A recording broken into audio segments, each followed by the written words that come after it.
অসম ৰাজ্যিক চিৰিয়াখানাৰ পৰা জব্দ কৰা দুষ্প্ৰাপ্য জীৱ জন্তুসমূহ ৰিলায়েন্স ইণ্ডাষ্ট্ৰিজৰ অধ্যক্ষ মুকেশ আম্বানীৰ পুত্ৰ অনন্ত আম্বানীৰ মালিকানাধীন বৰ্তমান ভান্তাৰা নামেৰে পৰিচিত গুজৰাটৰ জামনগৰৰ green zoological rescue and rehabilitation চেণ্টাৰলৈ স্থানান্তৰিত কৰাক লৈ প্ৰশ্নৰ সন্মুখীন হৈছে অসমৰ বন বিভাগ। এই পৰিস্থিতিয়ে বন্যপ্ৰাণী কৰ্মী আৰু সংৰক্ষণবিদসকলৰ মাজত ক্ষোভৰ সৃষ্টি কৰিছে, যাৰ ফলত জীৱ-জন্তুসমূহৰ স্থানান্তৰ স্বচ্ছতা আৰু বৈধতাৰ লগতে আন্তঃৰাষ্ট্ৰীয় বন্যপ্ৰাণী সৰবৰাহৰ সৈতে সম্ভাৱ্য সম্পৰ্কৰ বিষয়েও জটিল প্ৰশ্ন উত্থাপন হৈছে। অসম আৰক্ষী আৰু বন বিভাগে সঘনাই ইণ্ডোনেছিয়া, আফ্ৰিকা, লেটিন আমেৰিকাৰ দৰে দেশৰ পৰা চোৰাং সৰবৰাহ কৰা প্ৰায় বিৰল আৰু দুষ্প্ৰাপ্য প্ৰজাতিৰ চোৰাং বন্যপ্ৰাণী জব্দ কৰে, কিন্তু তাৰ পিছত এই জীৱবোৰকে দ্ৰুতগতিত ভান্তাৰালৈ স্থানান্তৰিত কৰা হয়, যাৰ ফলত এই প্ৰক্ৰিয়াৰ লগত জড়িত অযথা তৎপৰতাৰ সম্পৰ্কে প্ৰশ্নৰ সৃষ্টি হয়। Green zoological rescue and rehabilitation centre আছিল ভান্তাৰাৰ পূৰ্বৰ নাম, আৰু 2022-23 বৰ্ষৰ বাৰ্ষিক প্ৰতিবেদনত প্ৰকাশ পাইছে যে কেৱল 2022 চনতেই ভান্তাৰাই অসম ৰাজ্যিক চিৰিয়াখানাৰ পৰা দুটা এশিঙীয়া গঁড়কে ধৰি মুঠ 64টা জন্তু লাভ কৰিছিল।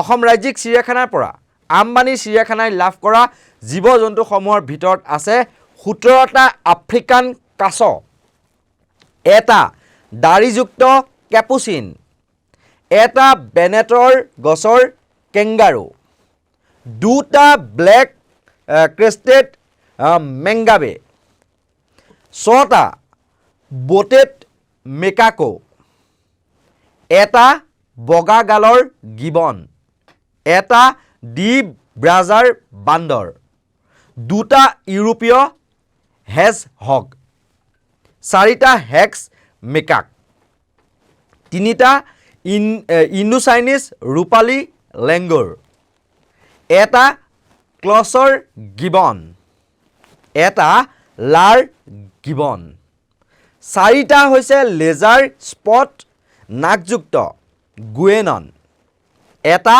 মিৰকাট, 8টা মূৰ মেকাক, এটা পাইলেটেড গিবন, এটা ৰঙা ঠেংযুক্ত গুৱেইন, 5টাকৈ টনকিয়ান মেকাক, 2টা বগা ডিঙিৰ গুৱেনন অৰ্থাৎ হস্তৰ বান্দৰ, আৰু 2টা এশিঙীয়া গঁড়। প্ৰট'কলসমূহ ভংগৰ অভিযোগ কিদৰে উত্থাপিত হৈছে? কেন্দ্ৰীয় চিৰিয়াখানা কৰ্তৃপক্ষ আৰু বন্যপ্ৰাণী সুৰক্ষা আইন অনুসৰি চিৰিয়াখানাৰ মাজত পশুৰ বিনিময়ৰ বাবে প্ৰতিষ্ঠিত প্ৰট'কলসমূহ এই বদলিসমূহত আওকাণ কৰা যেন লাগে।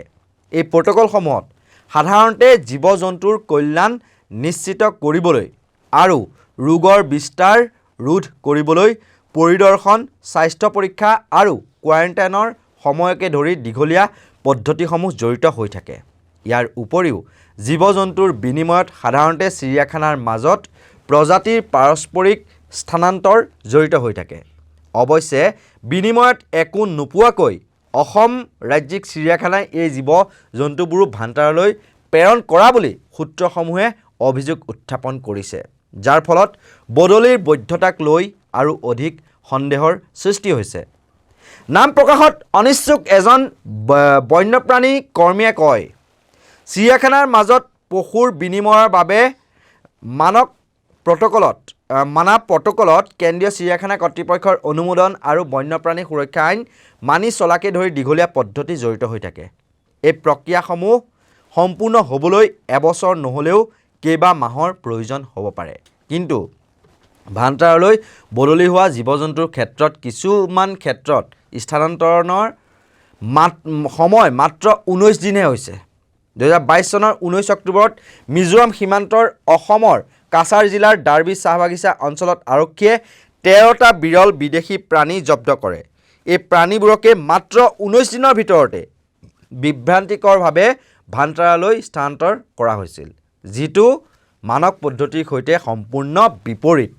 যিবোৰ সাধাৰণতে কঠোৰ নিয়মাৱলীৰ বাবে সম্পূৰ্ণ হ'বলৈ এবছৰ নহ'লেও কেইবা মাহৰো সময়ৰ প্ৰয়োজন হয়। প্ৰশ্ন উত্থাপিত হৈছে যে জীৱ-জন্তুবোৰৰ উৎস আৰু বৈধতা নিৰ্ণয় কৰিবলৈ উপযুক্ত তদন্ত কৰা হৈছেনে? খবৰ অনুসৰি ভাণ্টাৰাইৰ এনেধৰণৰ সন্দেহজনক পৰিস্থিতিত অসমৰ পৰা আন জীৱ-জন্তু লাভ কৰিছিল। ভাণ্টাৰা সম্পৰ্কে নৈতিক উদ্বিগ্নতা কি? ভাণ্টাৰাই নিজকে পুনৰ্বাসনৰ সুবিধা হিচাপে চিত্ৰিত কৰিলেও সমালোচকসকলে সম্ভাৱ্য চোৰাং বন্যপ্ৰাণীক গ্ৰহণ কৰাৰ সন্দৰ্ভত নৈতিক উদ্বেগ প্ৰকাশ কৰে।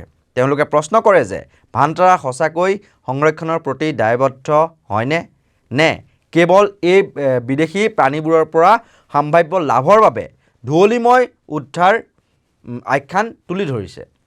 এলানি সন্দেহ আৰু তদন্তৰ প্ৰয়োজনীয়তা বুলি মত প্ৰকাশ কৰিছে। এক উদ্বেগজনক ছবি এই ক্ষেত্ৰত দাঙি ধৰা হৈছে। এই বদলিসমূহত অসম আৰক্ষী আৰু বন বিভাগৰ ভূমিকা এতিয়াও ৰহস্যৰ আৱৰণেৰে আবৃত হৈ আছে। অসম বন বিভাগ বা ৰাজ্যিক চিৰিয়াখানা কৰ্তৃপক্ষই এই জীৱ-জন্তুসমূহ ব্যক্তিগত চিৰিয়াখানালৈ স্থানান্তৰ সন্দৰ্ভত কোনো আনুষ্ঠানিক বিবৃতি বৰ্তমানলৈকে দিয়া নাই।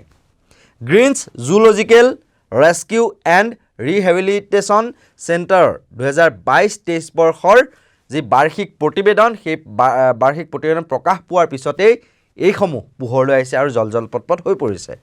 জব্দ কৰা চোৰাং বাহনসমূহ যিদৰে সহজে মুকলি কৰি দিয়াৰ খবৰ আহিছে, সেইটোৱে সম্ভাৱ্য গোপন বুজাবুজি আৰু পৰিস্থিতিক ইচ্ছাকৃতভাৱে তুচ্ছ জ্ঞান কৰাৰ সন্দেহ আৰু অধিক গভীৰ কৰি তোলে।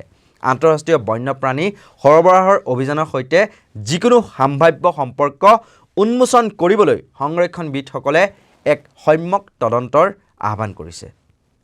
এই ক্ষিপ্ৰ বদলিৰ আঁৰৰ সত্যতা উন্মোচন কৰিবলৈ আৰু বন্যপ্ৰাণী সৰবৰাহৰ সৈতে যিকোনো সম্ভাৱ্য সংযোগ উন্মোচন কৰিবলৈ এক সম্যক তদন্ত কৰিব লাগিব বুলি কয় এজন বন্যপ্ৰাণী কৰ্মীয়ে। তদুপৰি তেওঁ লগতে কয় যে অসম চৰকাৰে স্বচ্ছতাক অগ্ৰাধিকাৰ দিয়া, আইনী পদ্ধতি মানি চলা আৰু ইয়াৰ লগত জড়িত জীৱ-জন্তুৰ কল্যাণৰ বাবে জব্দ কৰা বন্যপ্ৰাণী চম্ভালিব পৰাকৈ কঠোৰ প্ৰট'কল ৰূপায়ণ কৰাৰো প্ৰয়োজনীয়তা আছে। আৰু এনেদৰে এতিয়া জলপট হৈ পৰিছে যে অসম ৰাজ্যিক চিৰিয়াখানাৰ পৰা অনন্ত আম্বানীৰ যিখন নতুনকৈ খুলিছে চিৰিয়াখানা, তালৈ অবৈধভাৱে আৰু নীতি নিয়ম বহিৰ্ভূতভাৱে এনেদৰে এতিয়া যিসমূহ জীৱ-জন্তু আচলতে চোৰাংকৈ আনে, তাৰপিছত ধৰা পৰে, সেইসমূহ অসম ৰাজ্যিক চিৰিয়াখানাৰ জৰিয়তে সেইসমূহ স্থানান্তৰ কৰা হৈছে এখন ব্যক্তিগত খণ্ডৰ চিৰিয়াখানালৈ। কিন্তু এক নিয়ম অনুসৰি যে চৰকাৰী খণ্ডৰ যিসমূহ চিৰিয়াখানা, চৰকাৰী খণ্ডৰ চিৰিয়াখানাৰ পৰা চৰকাৰী খণ্ডৰ চিৰিয়াখানালৈহে জীৱ-জন্তুসমূহ স্থানান্তৰ কৰিব পাৰে। কিন্তু তাৰ বিপৰীতে এতিয়া দেখা গৈছে যে এখন অসম ৰাজ্যিক চিৰিয়াখানাৰ পৰা এতিয়া এনেকৈ 64টাকৈ যি জীৱ-জন্তু সেয়া কিন্তু আম্বানীৰ চিৰিয়াখানালৈ স্থানান্তৰ কৰা হৈছে। এনেকুৱা ধৰণৰ বিশ্লেষণাত্মক বা বাতৰিৰ বাবে আপোনালোকে চাই থাকিব নৰ্থ ইষ্ট নাও। ধন্যবাদ।